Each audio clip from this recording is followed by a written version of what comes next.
কান্না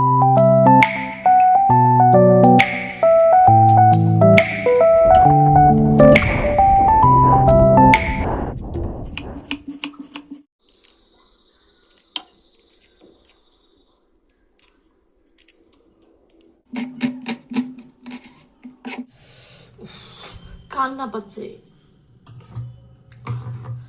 দেখো কান্না পেলেও কিছু হবে না। এগরোল খেতে গেলে এরকম তোমাকে পেঁয়াজ লঙ্কা সব কিছু কুচি কুচি কাটতে হবে, ঠিক আছে? নিজে এইরকম পরিষ্কার তেলে এগরোল বানিয়ে খাবে, সেটা শরীর ভালো থাকবে। এগরোল বানানোর জন্য চাই মেন ইনগ্রেডিয়েন্টস ডিম। সুতরাং ডিমটা আমি ফাটাই। এই দেখো ডিম ফাটিয়ে নিলাম।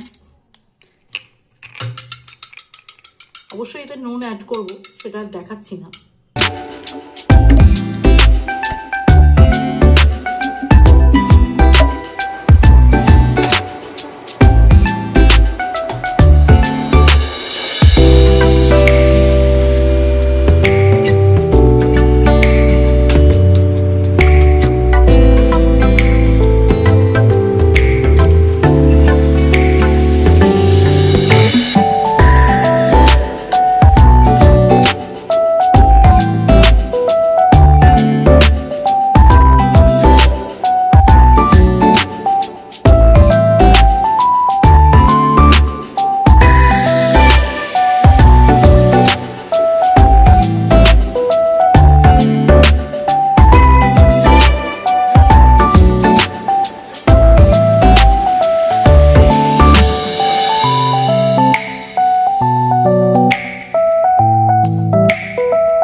সব সবজিপাতি ঠাসা এগরোলটা বানিয়েছি, এটা কি দোকানে এরকম দেবে বলো?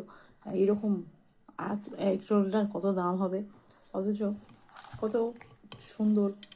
এইটা খেলে কোনো শরীরের কোনো ইয়ে নেই, কোনো কষ্ট নেই। এটা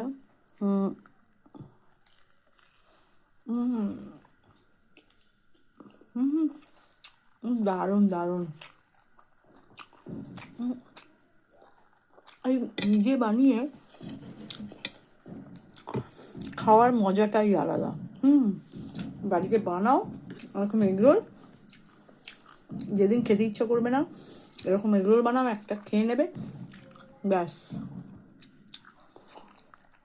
যদি ময়দা তোমাদের খাওয়া বারণ থাকে, আটা দিয়ে বানাও, তাতেও সুন্দর লাগবে।